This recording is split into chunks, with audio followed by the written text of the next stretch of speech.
मैं 2024 में लोकसभा का चुनाव अगर मैं गलत पाया जाऊँ ना तो मुझे फांसी पे लटका दिया जाता। मैंने कोई फेक वीडियो नहीं बनाया था। नेशनल सिक्योरिटी एक्ट किसी पत्रकार के ऊपर लगा है क्या? बेल के बाद उन सारे केसों में रिहाई हो गई। क्या 9वां पास व्यक्ति को जो है वो उप मुख्यमंत्री बनना चाहिए? सूली पे चढ़ाने का प्रयास आप लोग मत कीजिए। आप बताइए कि विपक्ष में प्रधानमंत्री का उम्मीदवार कौन है? नमस्कार, मैं हूं आयुषी और आप देख रहे हैं जनसत्ता।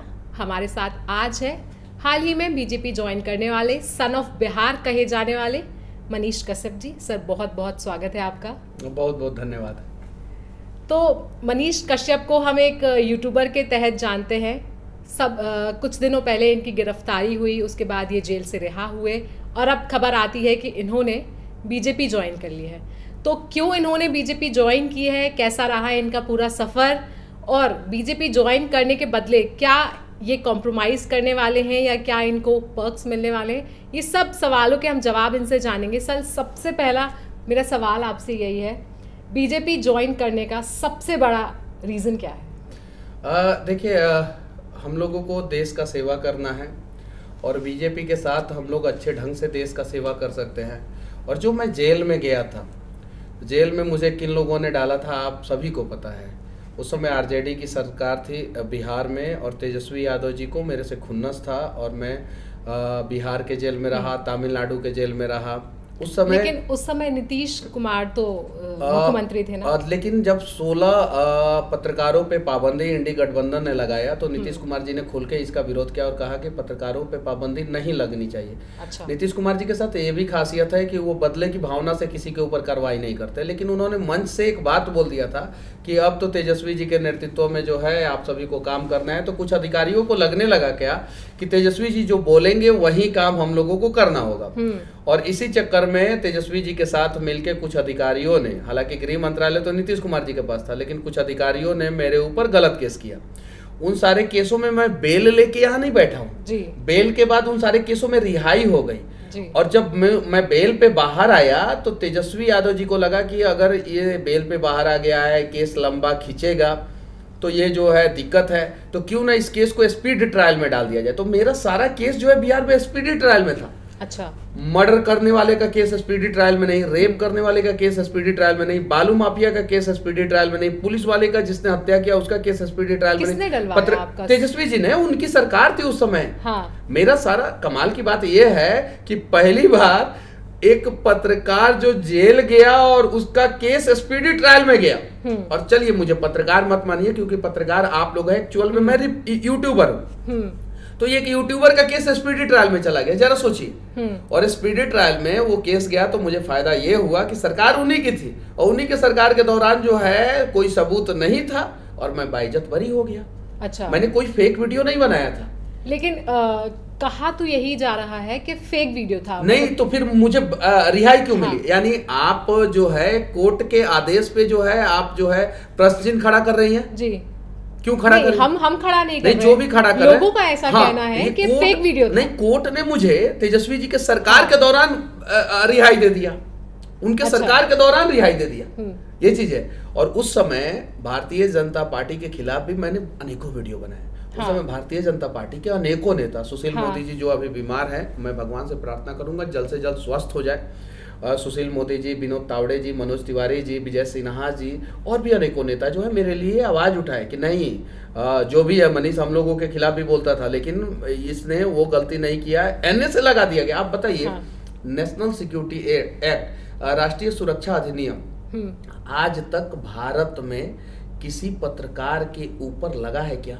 एक पत्रकार का नाम बताइए। मेरे घर का कुर्की कर दिया गया। आप बताइए क्या वो सही हुआ? मतलब कि क्रूरता का सारा हद जो है तेजस्वी यादव जी ने पार कर दिया और अपने तंत्र को मेरे पीछे लगा दिया। उन्होंने अपने तंत्र को, वो चिल्लाते हैं, रोते हैं, कहते हैं कि ईडी सीबीआई को हम कुछ नहीं समझते हैं। जरा सोचिए, ईडी सीबीआई जब उनके ऊपर कार्रवाई करता है तो कहते हैं कुछ नहीं समझते, और उनका पुलिस जो है बर्बरता कर रहा था मेरे साथ। उनका पुलिस, बिहार पुलिस नहीं, उनका पुलिस जब बर्बरता कर रहा था, तो इस पे वो क्या कहना चाहते हैं?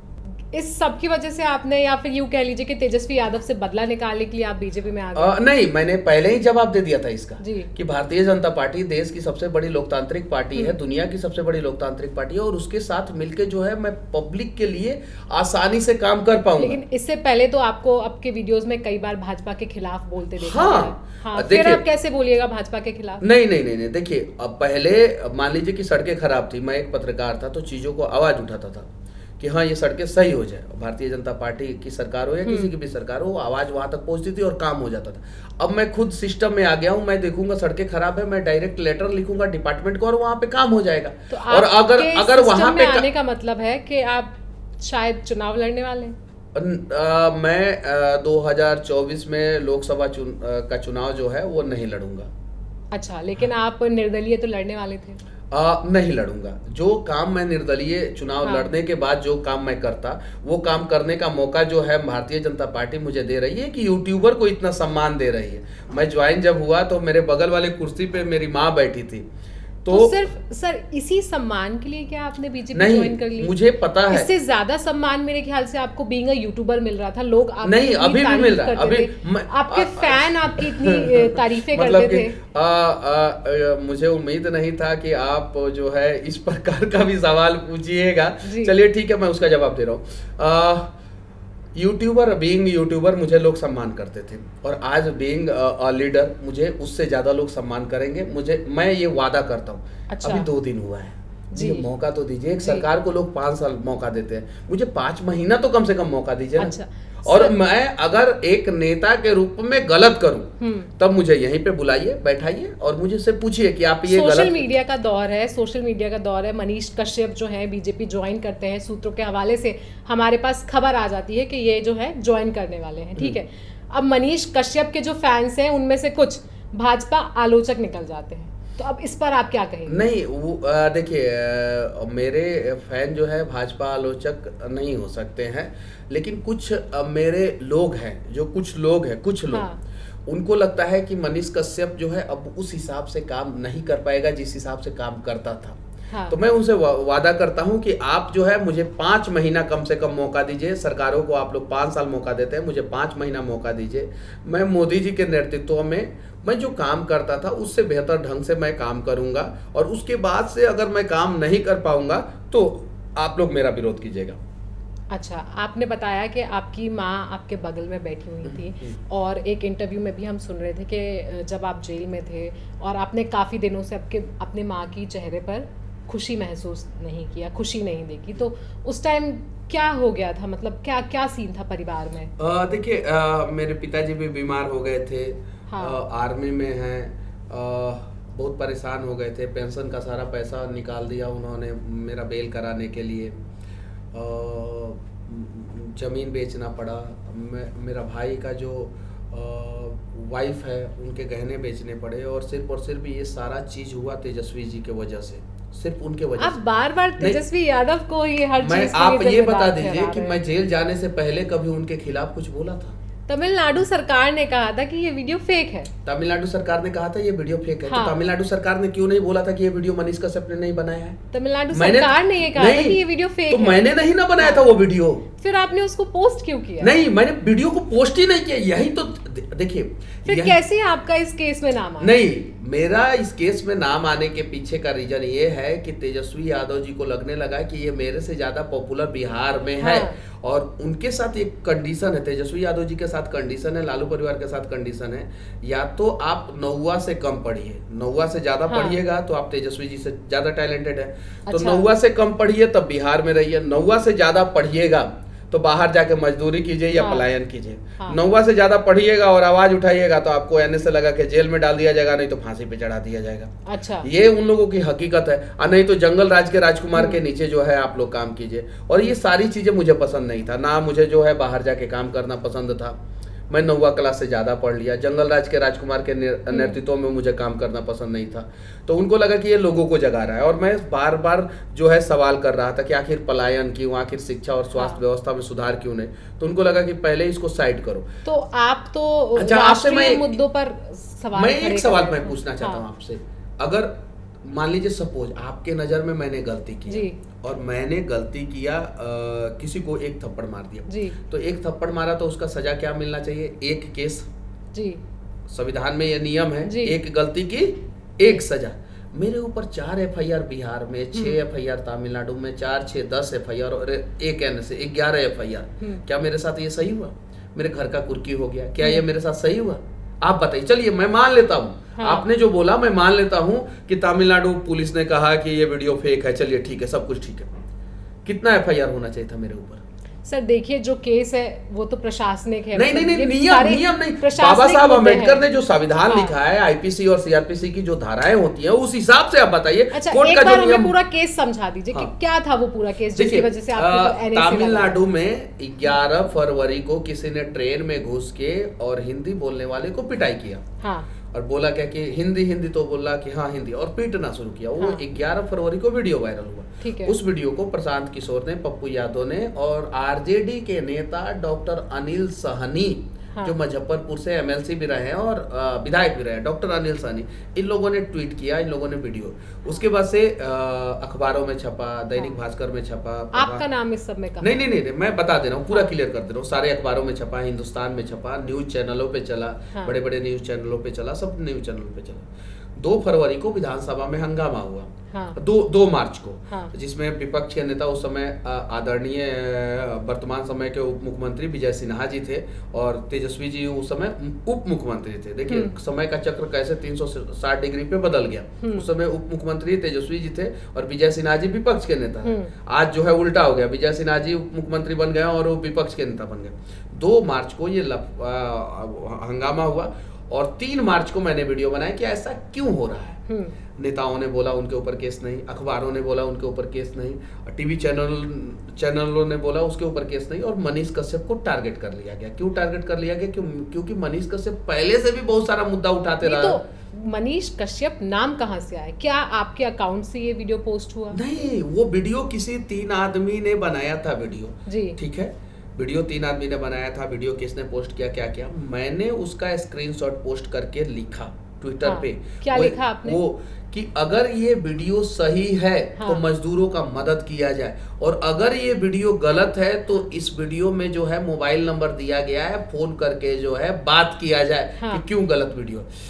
देखिए तमिलनाडु में परेशानी तो हुई थी मजदूरों को, ये बात सत्य है, और इस पे CBI जांच हो जाए। अगर मैं गलत पाया जाऊं ना तो मुझे फांसी पे लटका दिया जाए। तेजस्वी यादव जी CBI जांच की मांग कर दे इसके लिए, या कोई भी स्वतंत्र एजेंसी जो है, बाहर की एजेंसी जो है, बिहार और तमिलनाडु को छोड़ के दूसरे स्टेट की पुलिस जांच कर ले।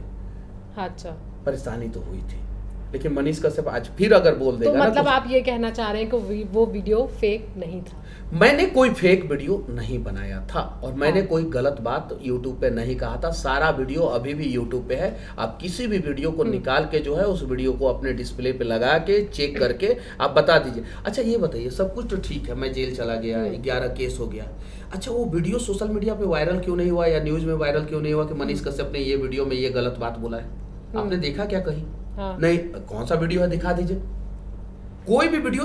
देखिए मेरे ऊपर आरोप लगा, तो आप मतलब ये कहना चाह रहे हैं कि आपको टारगेट किया गया। आप उस वीडियो को तो दिखाइए ना। क्या वजह रही है आपको टारगेट करने की? क्योंकि मैंने तो अगर उस समय की बात करें तो मनीष कश्यप तो एक सिर्फ यूट्यूबर है। हाँ, सिर्फ यूट्यूबर है। देखिए सरकार में तो वो है नहीं, विपक्ष में तो है नहीं। जब जवाहरलाल नेहरू प्रधानमंत्री थे तो उस समय प्रिंट मीडिया का दौर था जी। 1990 के बाद इलेक्ट्रॉनिक्स मीडिया का दौर आया और 2015 के बाद डिजिटल मीडिया का दौर आया।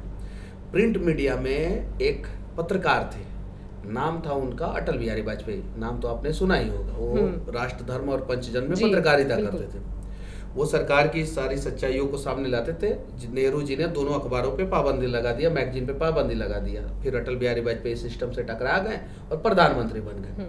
उसके बाद से 90 के दौर में बहुत सारे इलेक्ट्रॉनिक्स मीडिया के पत्रकार आए। कांग्रेस ने उनका दमन किया, उनको जो है ख़त्म करने का प्रयास किया। 2004 से 2014 के बीच में भी ऐसा बहुत सारा कांड आपको देखने को मिला। जब कांग्रेस की सरकार आती है या विपक्ष की पार्टियों की सरकार आती है तो ये सारा चीज़ होता है। जितना आराम से आप मुझे यहाँ पे बाबा का प्रदेश नोएडा, नोएडा जो उत्तर प्रदेश में, यहाँ पे बिठा के आप मेरे से कड़वे कड़वे सवाल पूछ रही हैं। सर हम तो सिर्फ सवाल पूछ रहे हैं। नहीं ठीक है, कड़वे सवाल पूछ रहे हैं। आप बंगाल के किसी चौराहे पे इस प्रकार से रिपोर्टिंग करके दिखा दीजिए, आप जो बोलिएगा सो, मैं राजनीति में नहीं आऊंगा।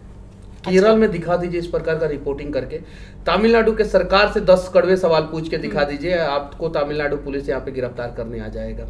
आप दिखा दीजिए, आप दिखा दीजिए। मैं कह रहा हूं ना, नरेंद्र मोदी जी के खिलाफ तो रोज रिपोर्टर बोलते हैं, न्यूज चैनल में बैठ के जो है रोज बोलते हैं। मोदी जी जो है किसी भी पत्रकार को जेल में आज तक नहीं डलवाए हैं, आज तक। हाँ। आप गुजरात में जाकर रिपोर्टिंग कीजिए, मोरबी पुल गिर गया, आपने रिपोर्टिंग किया, कहीं कुछ नहीं हुआ। वहां पे बहुत सारे लोगों ने कुछ गलत खबर भी दिखाया, मोरबी में कहीं कुछ नहीं दिक्कत है। आप बंगाल में रिपोर्टिंग करके दिखा दीजिए, आप पंजाब में रिपोर्टिंग करके दिखा दीजिए, पंजाब में, ये बगल में ही पंजाब है, आम आदमी पार्टी की सरकार है। आप केरल में जो है किसी चौराहे पे जो है वहां की सच्चाई दिखा के दिखा दीजिए, आपके ऊपर जो है क्या हश्र होगा आपका, आप सोच भी नहीं सकती हैं।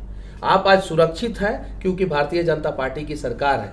अगर भारतीय जनता पार्टी की सरकार नहीं होती ना, तो एक्चुअल में अगर कांग्रेस की सरकार या विपक्ष की सरकार होती ना, तो वहां पे गोदी मीडिया बनना पड़ता। कांग्रेस तो हम पर अभी भी गोदी मीडिया होने का कलंक लगाती है कि हम दिन भर बैठकर मोदी जी की तारीफें करते हैं। नहीं, अच्छे कामों के बारे में भी बताया जाना चाहिए, और हाँ। जिसका तारीफ हो सकता है उसका तारीफ किया जाना चाहिए। बिल्कुल। और जो कॉमेडी करे, कॉमेडी शो चलाए जो, और तो उसका वो भी बताया जाना चाहिए। राहुल गांधी तो कॉमेडी शो चलाते हैं। क्या 9वां पास व्यक्ति को जो है वो उप मुख्यमंत्री बनना चाहिए? देखिए, जो जनता की नहीं, मैं जो पूछ रहा हूँ ऐसे तो कितने अनपढ़ लोग इस देश में नहीं बनना चाहिए, उनको भी नहीं बनना चाहिए। ऐसे कितने अनपढ़ लोग नहीं बनना चाहिए, एकदम नहीं बनना चाहिए, नहीं बनना चाहिए। आप बताइए, यानी आप खुद इतने लोग हैं नहीं है वो मुख्यमंत्री और प्रधानमंत्री बनने के लायक नहीं है जो अनपढ़ है। हम नेता की बात कर रहे हैं, हम बात कर रहे हैं उस पद पे, उस पद पे जो है, उस पद पे किसी भी अनपढ़ व्यक्ति को नहीं पहुंचना चाहिए, किसी भी अनपढ़ व्यक्ति को। कितने लोग हैं जो 4वीं पास है, 5वीं पास है और आज इस देश की राजनीति में अपना हक जमाते हैं। हक जमाते थे, है नहीं। वर्तमान समय में भारतीय जनता पार्टी ने उन सारी चीजों को क्लियर किया है और सही किया। आप 2 ऐसे नेता का नाम बताइए जो वर्तमान समय में भारतीय जनता पार्टी ने उनको टिकट दिया हो, ऐसे लोगों को। अरे भारतीय जनता पार्टी के लोगों पर कितनी FIR दर्ज है? देखिए, FIR दर्ज होना अलग चीज है। MK स्टालिन पे 65 केस है। कितना 65? रिसर्च करके मैं यहाँ पे बैठा हूँ। हाँ। कितना केस है? 65 के आसपास केस है MK स्टालिन पे। यहाँ के मुख्यमंत्री तमिलनाडु के Misa, maintenance of internal security act के तहत जो है इंदिरा गांधी जी ने उनको जेल में ठूस दिया था जब वो 26 साल के उम्र के थे। उस समय तो बड़ा विरोध करते थे कांग्रेस का, आज जो है कांग्रेस के गोद में बैठे हुए हैं। ऐसे तो आपके यहाँ से भी कितने नेता भाजपा में शामिल होकर बैठे हैं। केस होना, आपने सुना ही होगा ना भाजपा की वॉशिंग मशीन के बारे में। नहीं, गलत बात है। कुछ दिनों पहले भाजपा के पास कोई वॉशिंग मशीन नहीं है। भाजपा जो है कोई लॉन्ड्री नहीं है कि वहां पे जो आइए आपका वॉशिंग मशीन में धुलाई होगा। ये सारे हेमंत विश्व शर्मा, उन पर कितने केस थे, अब भाजपा में आ गए। देखिए, अब उन पर कोई केस नहीं है। देखिए, केस होना और अपराधी होना में फर्क है। केस तो किसी के भी ऊपर हो सकता है, आपके भी ऊपर हो सकता है। अटल बिहारी वाजपेयी के भी ऊपर था केस। क्या अटल बिहारी वाजपेयी अपराधी थे? अब जरा बताइए। तो केसेस की बात करें और केसेस से किसी का चरित्र नहीं, केसेस से किसी का चरित्र का निर्णय नहीं कर सकते जब तक कोर्ट फैसला नहीं करे। अगर केसेस से चरित्र का निर्णय कीजिएगा तो सबसे ज्यादा चरित्र तो विपक्ष का खराब है। राहुल गांधी के ऊपर केस है, नरेंद्र मोदी जी के ऊपर तो कोई केस नहीं है। यहां तक कि कांग्रेस ने भी केस नहीं कर पाया था नरेंद्र मोदी जी के ऊपर। राहुल गांधी का चरित्र खराब है, तेजस्वी यादव जी का चरित्र खराब है, उनके ऊपर भी केस है। MK स्टालिन के ऊपर 65 केस है। उससे ज्यादा केस तो पूरे भारत में किसी के ऊपर एक्टिव पॉलिटिक्स जो हो और मंत्री पद पे हो, उससे ज्यादा केस किसी के ऊपर नहीं है। जो KCR जो थे तेलंगाना के, उनके ऊपर 62 केस है। ठीक है, आप अपनी पार्टी में जितने लोगों पर केस है उनको फिर हटा दीजिए। नहीं, केस शुरुआत अपनी आप भाजपा से ही करिए। नहीं, केस से हम MK स्टालिन को खराब नहीं कर रहे। देखिए, आप जब राजनीति में आइएगा तो धरना प्रदर्शन कीजिएगा, पुलिस एक केस करेगा। आप राजनीति में आइएगा, पब्लिक के लिए आवाज उठाइएगा, पुलिस एक केस करेगा। जब तक आप कन्विक्टेड नहीं हो जाए, जैसे चारा चोरी में लालू जी बात करें, सब केस की लालू जी जेल चले गए। केस की अगर हम बात करें तो मैं यहाँ पर केजरीवाल का मुद्दा उठाना चाहूंगी। ठीक है, केजरीवाल पर भी केस है। कोर्ट ने उन्हें अभी आरोपी तो कोर्ट ने बेल भी तो नहीं दिया है मैडम। लेकिन आरोपी तो नहीं, बेल भी तो नहीं दिया है। आरोपी तो बेल भी तो नहीं दिया ना कोर्ट। बात तो वही है ना, केस नहीं, जब तक मैं जेल के अंदर था तब तक मेरे बारे में तो निगेटिव खबरें चलती थी। मुझे कोर्ट ने बेल दिया ना, दिया कि नहीं? अरविंद केजरीवाल जी से बड़ा डेंजर धारा में जो है मुझे जो है जेल डाला गया था, एनएसए लगाया गया था मेरे ऊपर, नेशनल सिक्योरिटी एक्ट। वो छोटा मोटा धारा नहीं है, उसके तहत मुझे जेल में डाल दिया गया था और उसमें मुझे बेल मिला और उसमें मुझे रिहाई मिला, तब मैं यहाँ पे आया हूँ, बैठा हूँ। तो अगर केजरीवाल जी के ऊपर केस है, वो जेल के अंदर है, बेल पे तो नहीं है, हाँ। उनकी तो रिहाई तो नहीं हुई है, मेरी तो रिहाई हो गई। संजय सिंह तो बेल पर है, उन पर क्या कहेंगे? तो उनकी रिहाई नहीं हुई है ना, मेरी रिहाई हो गई है, मैं बाइज्जत बरी हो गया हूँ। ठीक है, आप बाइज्जत बरी हुए हैं, संजय सिंह तो बेल पर है, ठीक है, हाँ, तो वो साफ है, फिर उन पर तो सिर्फ केस है। देखिए कोर्ट को निर्णय करने दीजिए, तो मैं संजय सिंह जी के खिलाफ कुछ नहीं बोल रहा हूँ जी, मैं ये बोल रहा हूँ कोर्ट को निर्णय करने दीजिए। कोर्ट ने मुझे छोड़ दिया, कोर्ट ने मुझे छोड़ दिया और कोर्ट ने उनको बेल पे छोड़ा है, अब मुझे कोर्ट ने रिहाई कर दिया। तो ये दोनों चीज में फर्क है और इस फर्क को समझने की जरूरत है, और जब तक इस फर्क को हम लोग नहीं समझेंगे तब तक मेरा भी तुलना वैसे ही लोगों से होगा। हालांकि संजय सिंह जी का अपना राजनीतिक करियर है, वो अपना है, हम उसके बारे में कुछ नहीं बोलना चाहते, और जो लोग जेल में भी जाता है मैं उनके बारे में भी कुछ नहीं बोलना चाहता हूँ। चलिए, अच्छा मेरा अगला सवाल है आपसे, जेल से रिहा होकर सबसे पहले किससे मिले थे आप? जेल से रिहा होने के बाद सबसे पहले मैं दशरथ माझी जी के गाँव में गया था जी। चूंकि मैं जेल में था तो 45 डिग्री टेम्परेचर में, तमिलनाडु मदुरई में आप पता कीजिएगा 45 डिग्री टेम्परेचर हो जाता है, और एक 10 बाई 6 के कमरे में मैं बंद था, उसी में बाथरूम था, उसी में, मतलब इतना कष्ट बिना पंखे का रहना। हालांकि फिजिकल टॉर्चर जेल पुलिस कहीं भी नहीं करती है, वो चाहे बिहार हो चाहे वहाँ हो। तो मैं वहाँ पे बंद था। उसके बाद से जब मैं निकला तो मैं यही जेल के अंदर सोचता था कि जब माझी जी पूरा दुनिया उनको पागल कहती थी, उस समय जो है धीरे धीरे छेनी हथौड़ी से पहाड़ को तोड़ दिए, तो आज नहीं तो कल मैं जेल से निकल नहीं जाऊंगा। और जेल से निकलने के बाद सबसे पहले माझी जी के गांव गया, उनके मूर्ति पे मालार्पण किया, और उसके बाद से मैं अपनी माँ से मिलने अपने गाँव आया। भाजपा से कोई मिलने आया आपसे? मनोज तिवारी जी सबसे पहले मेरे दरवाजे पे पहुंचे थे दिल्ली से, लेकिन मैं जब जेल में था तो उस समय भी मनोज तिवारी भैया जो है जेल में मेरे से मिलने गए थे। और जरा सोचिए, एक भी ऐसा वीडियो आप नहीं दिखा सकते हैं कि मैंने उनके खिलाफ बोला हो, FIR होने के बाद मैंने बोला। अब जरा सोचिए, तो मनोज तिवारी भैया गए थे मिलने मुझसे जेल में, तो मेरे से मिलने तक नहीं दिया गया। ये संविधान का हत्यारे नहीं है तो और क्या? गए थे मनोज तिवारी आप? मिलने गए थे, क्यों नहीं मिल सकते? हम अपराधी थोड़ी थे, या कुछ ऑफर करने गए थे? नहीं, मिलने गए थे एकदम। और मैं पॉलिटिकल कैदी था, मैं क्रिमिनल नहीं था, और मेरे से तो मिलने आ ही सकते हैं। अभी अरविंद केजरीवाल जी से जो है उनके पार्टी के बहुत सारे नेता मिलने जाते हैं, क्या उन्हें भारतीय जनता पार्टी रोक देती है? क्या उन्हें कोर्ट रोक देता है? क्या मेरा समय हो गया था, डेट आप चेक कर सकती है, बेऊर जेल का पूरा हिस्ट्री निकाल सकती हैं आप, जाके वहां पे देखिए, मेरे से किसी को मिलने तक नहीं दिया जाता था, जबकि सरकार का नियम है कि हफ्ते में 2 बार आप किसी से मिल सकते हैं, 1 बार आप किसी से मिल सकते हैं, और वकील से रोज मिल सकते हैं। ये नियम है, रूल है, जेल मैनुअल का रूल है। ना वकील से मिलने दिया जाता था, ना मेरे किसी व्यक्ति से मिलने दिया जाता था। तो ये तो गलत हुआ ना मेरे साथ, और वही चीजों को, गलतियों को मैं दिखाता हूं तो लोग कहते हैं कि तेजस्वी जी का विरोध करता हूं। तेजस्वी जी, मैं भगवान से प्रार्थना करूंगा कि जो कष्ट आपने मुझे दिया, भगवान ना करे कि वो कष्ट आपको हो। मनोज तिवारी से आप मिले जेल से रिहाई के बाद? हाँ, जेल से रिहाई के बाद तो कुछ ऑफर किया उन्होंने? क्या बात? नहीं, वो तो छोटा भाई की तरह मुझे, या बीजेपी ज्वाइन करने की प्लानिंग उस टाइम ही बन गई थी? छोटा भाई मानते हैं, और भारतीय जनता पार्टी तो अपना परिवार है। ऐसा नहीं है कि मैं जेल से निकलने के बाद मैं भाजपा कार्यालय दिल्ली भी गया था, भाजपा कार्यालय पटना भी गया था, विनोद तावड़े जी से भी मुलाकात हुआ था, वो भी मुझे बहुत मानते हैं, मनोज तिवारी जी से। और कम से कम मैं 40-50 भारतीय जनता पार्टी के नेताओं से मिला था जेल से, और इस दौरान मैं मिला था। तो वो लोग अच्छे हैं, सुलझे हुए लोग हैं, और वो लोग अच्छी राजनीति करते हैं और भारत को आगे ले जाने की बात करते हैं। तो उन लोगों के साथ मिलना तो कोई गुनाह नहीं है।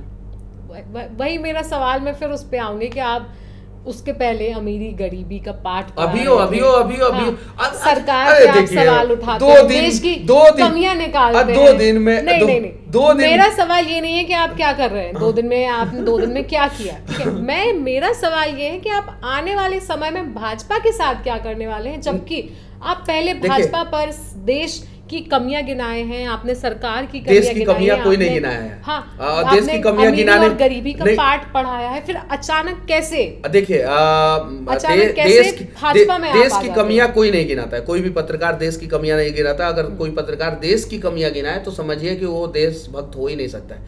हाँ, कुछ मुद्दों पे जो है सरकार की कमियां गिनाई जाती है, और मैं भी गिनाता था, ये टू बी फ्रैंक मैं बोल रहा हूँ।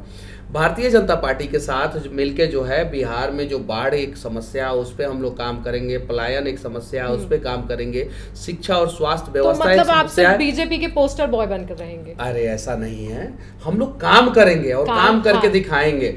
2014 से उसके लिए किसी पद पर आना पड़ेगा, एकदम। और मुझे भारतीय जनता पार्टी ने अपने परिवार में शामिल किया। भाजपा से अगले एमएलसी होंगे? ये पता नहीं, आप लोगों को सूत्रों के हवाले से पता नहीं कहाँ से खबर मिलता है। मुझे जो बोला गया उस हिसाब से मैं अपना काम करता रहूँगा। मुझे कि आप आइए हमारे साथ मिलके काम कीजिए, और आपको जहाँ भी लगता है कि यहाँ पे बिहार की मजबूती के लिए, बिहार की तरक्की के लिए ये काम होना चाहिए, उन सब चीज़ों पे हम लोग बैठ के बातचीत करेंगे और वो काम करेंगे। तो मतलब कोई पद नहीं, कोई अब इससे बड़ा पद क्या होगा कि मैं भारतीय जनता पार्टी, दुनिया का सबसे बड़ा लोकतांत्रिक पार्टी और दुनिया का सबसे बड़ा लोकप्रिय नेता, जो भारतीय जनता पार्टी के नेता हैं और देश के प्रधानमंत्री हैं नरेंद्र मोदी जी के नेतृत्व में मैं काम कर रहा हूं, इससे बड़ा पद क्या होगा? लेकिन आपको नहीं लगता कि आप यूट्यूबर रहते हुए ज्यादा आप जागरूकता फैला सकते थे लोगों में? मैं उससे ज्यादा अच्छे ढंग से काम अभी कर सकता हूँ। यही सवाल अगर अटल बिहारी वाजपेयी जी से पूछा गया होता उस समय कि आपको नहीं लगता है कि आप पत्रकार रहते हुए जो है ज्यादा अच्छे ढंग से काम कर सकते थे, तो वो 3 बार देश के प्रधानमंत्री नहीं बनते।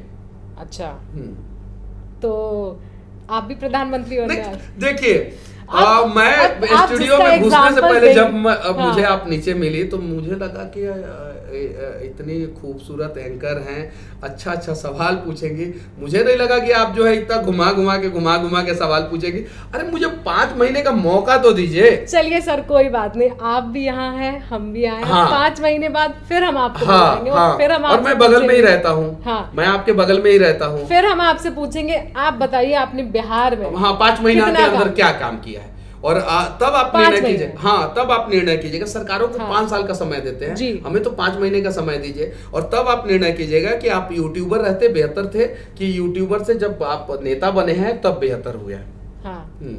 अच्छा, कई बार आपको नीतीश और तेजस्वी दोनों के खिलाफ भी बोलते देखा गया है ना? देखा गया। नीतीश सरकार पर भी आपने कई सारे सवाल खड़े किए हैं, तो अब आप कैसे उनके साथ काम करेंगे? देखिए, क्यों नहीं, अगर मुझे लगेगा, अभी भी लगेगा कि यहाँ पे गलती हो रहा है, तो मैं उनसे पर्सनली मिलके कहूंगा कि यहाँ पे ये चीजें हम लोग इस प्रकार से सुधार सकते हैं।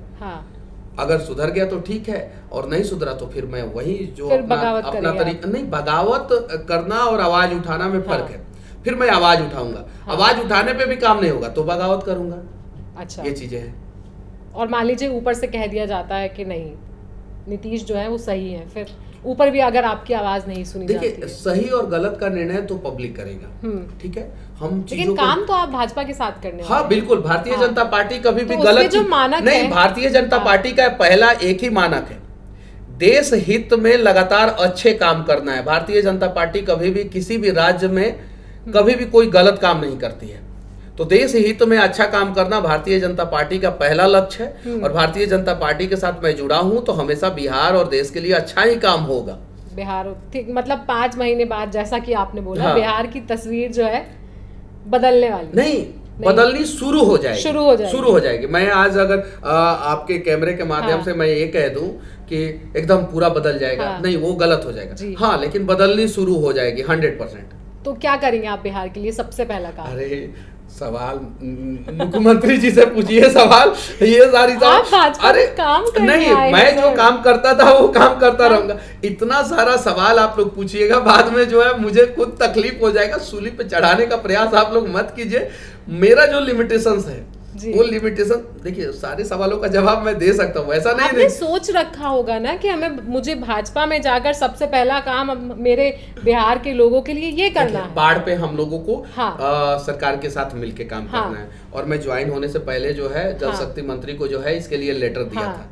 उसके अलावा अभी तत्काल में रक्सौल एयरपोर्ट और उसके बाद से बेगूसराय में एयरपोर्ट और एक पूर्णिया में एयरपोर्ट, ये 3 एयरपोर्ट के लिए मैं ज्योतिरादित्य सिंधिया जी को लेटर लिख चुका हूँ। अच्छा। लिख चुका हूँ। और कम से कम कुछ बड़े शहर जो पटना को छोड़ के कुछ बड़े शहर हैं, उन सारे शहरों में ट्रैफिक जाम बहुत बड़ी समस्या है, तो उनके लिए रिंग रोड की व्यवस्था। रिंग रोड होता है तो इंफ्रास्ट्रक्चर बढ़ता है, दुकानें खुलती है, दुकानें खुलेगी तो पलायन रुकेगा, तो ये पलायन पे काम। उसके बाद से शिक्षा और स्वास्थ्य, मतलब कि शिक्षा व्यवस्था जो चरमराया हुआ है, ये बात सही है, मैं ऑन कैमरा बोल रहा हूँ। ठीक है, बिहार का शिक्षा व्यवस्था चरमराया हुआ अभी तो एनडीए की सरकार है। देखिए 2012 के बाद से बिहार में जो है सत्ता का ट्रांसफर, पावर का ट्रांसफर लगातार होते रहा है। पॉलिटिकल अनस्टेबल स्टेट हो गया था बिहार, लेकिन अब पॉलिटिकली स्टेबल होगा, और पॉलिटिकली स्टेबल होगा तो अच्छे ढंग से काम होगा और शिक्षा और स्वास्थ्य पे काम करेंगे। और ये 4-5 चीजों पे अगर काम हो जाएगा तो मैं दावे के साथ कहता हूँ कि अगला 5 साल में जो ये 2024 से 29 का दौर होगा, जिस समय भारत के यशस्वी प्रधानमंत्री तीसरी बार प्रधानमंत्री बनेंगे, उस समय सबसे ज्यादा डेवलपमेंट बिहार में होगा पूरे देश में। अच्छा, मेरा एक और चीज़ मैं आपसे जानना चाहूँगी। आपने अपने इंटरव्यूज़ में कहा कि जो भारतीय जनता पार्टी है वो सबको, सारे समाज के सभी वर्गों को साथ लेकर चलती है। जितने भी समाज में डिप्राइव लोग हैं या किसी भी तरीके से पिछड़े लोग हैं, तो उनको साथ लेकर चलती है। तो क्या आप भी इसी वजह से इसमें आए हैं? देखिए, अगर साथ लेके चलने वालों के साथ अगर हम शामिल हों तो ये गुनाह तो हो रही है। वो सबको साथ लेके चलती है। आपके सवाल में खुद ही जवाब है। अगर मान लीजिए कि सपोज आपकी शादी हुई है कि नहीं हुई है, मैं पूछ लेता हूँ एक सब, क्या नहीं हुई है। सपोज आप किस परिवार में शादी करना चाहती हैं? उस परिवार में जहाँ पे आपके सास ससुर का प्रेशर हो आपके ऊपर कि नहीं ये मत करो, ये करो, ऐसे नहीं वैसे करो, या उस परिवार में जहाँ पे सास ससुर जो है सबको साथ में लेके चले? आप बताइए किस परिवार में शादी कीजिएगा? मैं आपसे सवाल नहीं, मैं एक सवाल मैं पूछना चाहता हूँ, जहाँ पे सबको साथ में लेके चलने वाले परिवार में ही आप शादी कीजिएगा ना? बिल्कुल। तो यहाँ पे भारतीय जनता पार्टी पूरे देश को साथ में लेके चलती है, देश के लोगों को साथ में लेके चलती है, तो वहीं पे ना हम लोग जाएंगे, और वहाँ पे जाना जो है हमारे लिए सौभाग्य की बात है। विपक्ष ने भी तो कितनी सारी पार्टियों किसको साथ में लेके चलता है? कितनी सारी राहुल गांधी। अच्छा, विपक्ष का सारे नेता मिलके इंडिया अलायंस बनाया, नहीं, इंडिया अलायंस के सारे नेता मिलके बैठ के बात करके बता दे कि प्रधानमंत्री का कैंडिडेट कौन है। आप बताइए कि विपक्ष में प्रधानमंत्री का उम्मीदवार कौन है? आप बता दीजिए। पक्ष में, अच्छा, एनडीए में प्रधानमंत्री का उम्मीदवार कौन है? वो तो आपने पहले से ही बताया। नहीं, आप बताइए। नरेंद्र मोदी। अब विपक्ष में कौन है? विपक्ष में प्रधानमंत्री का उम्मीदवार का नाम पत्रकारों को नहीं पता है, देश का इतना, लेकिन विपक्ष के प्रधानमंत्री का उम्मीदवार आज तक जो है इस देश के बड़े बड़े अखबारों के पत्रकारों को, बड़े बड़े चैनलों को नहीं पता है, देश के लोगों को नहीं पता है। जरा बताइए वो देश का क्या भला करेगा विपक्ष? बिना कैप्टन जो है बैटिंग कर रहे हैं वो लोग, बिना कैप्टन जो है टीम खेल रहा है। अब मान लीजिए कि तो आप इसमें विपक्ष की हेल्प कर सकते थे ना? अरे देखिए, आप विपक्ष की हेल्प कर सकते थे। क्यों? जो विपक्ष जो है और मुझे जेल में डलवा दिया। राहुल गांधी न्याय यात्रा की बात करते हैं और मेरे ऊपर अन्याय हुआ तो एक शब्द उनके मुंह से नहीं निकला, एक शब्द नहीं निकला उनके मुंह से। मोहब्बत की दुकान वाले जो है नफरत का बाजार लगा के बैठे हुए थे। राहुल गांधी जी मोहब्बत की दुकान बात करते हैं और नफरत का बाजार लगा के बैठे हुए हैं। एक पत्रकार को जेल में डाल दिए, घर की कुर्की करा दिए, एनएसए लगा दिए। जरा सोचिए आप। आपसे मैं कहना चाहता हूँ कि आप जितना आसानी से बीजेपी के कार्यों को, मतलब कि उसका जो विश्लेषण आप कर देती है, उतनी ही आसानी से जो है तमिलनाडु में जो हो रहा है, जो भ्रष्टाचार चरम सीमा पे है, तमिलनाडु में चरम सीमा पे है, उस पे आप विश्लेषण करके दिखाइए। अगले दिन आपको नोटिस आ जाएगा, आपके चैनल को नोटिस आ जाएगा। ये सारी चीजें, तो विपक्ष को खुद मजबूत नहीं होना है, वो अपने लिए खुद कब्र खोद रहा है, तो वहां पे हम जाके क्या करते भाई? मैं आपसे ये जानना चाहूंगी कि आपने भाजपा ज्वाइन करने से पहले कोई शर्त रखी उनके सामने, या उन्होंने आपके सामने कोई नहीं? शर्त? कोई शर्त नहीं। भारतीय जनता पार्टी में अगर आप ज्वाइन होते हैं तो वहाँ पे कोई शर्त पे काम नहीं होता है। वहाँ पे बस एक ही लक्ष्य रहता है सबका, शर्त किसी का नहीं रहता, सबका एक ही लक्ष्य रहता है, देश तथा देश के लोगों को किसी भी हाल में तो मजबूत आप करना जैसे है। वीडियोस बनाते थे वो बनाते रहेंगे? एकदम बिल्कुल, अभी तो वही चीजें आप वो पूछ रही है, मैं आप बता रहा हूँ। सरकार की कमियां अभी भी गिनाते रहेंगे? सरकार गलती करेगा तब तो, अगर गलती नहीं करेगा तो नहीं आपकी गिनाएंगे। खुद की सरकार की अगर मान लीजिए कोई गलती हो जाती है, फिर आप सरकार की कमियां निकालेंगे? देखिए मैं आप वहाँ पे कह मैं पाएंगे एकदम कि मेरी सरकार ने ये चीज गलत की? हाँ बिल्कुल बिल्कुल। मैं ये भारतीय जनता पार्टी लोकतांत्रिक पार्टी है। भारतीय जनता पार्टी में सबको बोलने का अधिकार दिया जाता है और सब लोग बोलते हैं, आपने देखा होगा। आप जाइए कांग्रेस में चले जाइए, राहुल गांधी के खिलाफ आप नहीं बोल सकती हैं। राजद में चले जाइए, लालू परिवार के खिलाफ नहीं बोल सकते। समाजवादी पार्टी में चले जाइए, अखिलेश यादव के खिलाफ नहीं बोल सकते। और उद्धव ठाकरे का जो शिवसेना है उसमें चले जाए तो उद्धव ठाकरे और आदित्य ठाकरे के खिलाफ नहीं बोल सकती है। डीएमके जो एमके स्टालिन जी की, भाजपा के नेता कौन सा अपनी पार्टी के खिलाफ बोलते हैं, ये बताइए? भाजपा के नेता सही को सही और गलत को गलत कहने का हिम्मत रखते हैं, क्योंकि उतना आजादी भारतीय जनता पार्टी अपने हर एक नेता और कार्यकर्ता को देती है। तभी यहाँ पे आके मैं बोल रहा हूँ कि बिहार में शिक्षा और स्वास्थ्य पे काम होनी चाहिए, मैं बोल रहा हूँ जी। अगर उतनी आजादी नहीं होती तो नहीं बोलता। आप बंगाल में जाके ममता बनर्जी के किसी नेता से पूछिए, क्या वो बोल सकते हैं? बंगाल में जिस प्रकार से ट्रकों से वसूली की जाती है, गाड़ी वालों से वसूली की जाती है, वसूली पे कुछ बोल सकते हैं? बंगाल में जिस प्रकार से महिलाओं के साथ अत्याचार होता है उस पे वो वहाँ के नेता टीएमसी के बोल सकते हैं? आप तमिलनाडु में जिस प्रकार से खनन माफियाओं ने जो है तमिलनाडु को लूटा, वहाँ के लोगों को लूटा। मैं तो अखबार पढ़ता था, 4.5 महीना तमिलनाडु का खबर जो है रोज आता था। जो संथिल बालाजी जो जिस प्रकार से काम किए, जो अभी जेल के अंदर है संथिल बालाजी, क्या उनके ऊपर जो है तमिलनाडु के डीएमके के नेता कुछ बोल सकते हैं? तो यहाँ पे आज़ादी दी जाती है भारतीय जनता पार्टी में। एनडीए में पूरी आज़ादी रहती है, लोग जो है सवाल कर सकते हैं, पूछ सकते हैं, लेकिन उधर आज़ादी नहीं है विपक्ष वालों के पास। ठीक है, आपने हमारे सारे सवालों के जवाब दिए। हम आशा करते हैं नहीं, अभी तो बहुत कम सवालों के जवाब दिए हैं। आशा करते हैं कि आगे भी आप इतना ही कड़वा सवाल पूछिएगा और आशा करते हैं कि सबसे पूछिएगा और सारे लोग जो है ईमानदारी पूर्वक जवाब देंगे। हम 5 महीने बाद आपको फिर बुलाएंगे, हम फिर आपसे जानेंगे कि आपने बिहार के लिए, बिहार की जनता के लिए क्या काम किया है। हमारे साथ थे हाल ही में बीजेपी ज्वाइन करने वाले यूट्यूबर मनीष कश्यप। कैसा लगा आपको ये वीडियो हमें कमेंट सेक्शन में जरूर बताएं। साथ ही साथ देश और दुनिया की खबरों के लिए देखते रहें जनसत्ता। जय हिंद।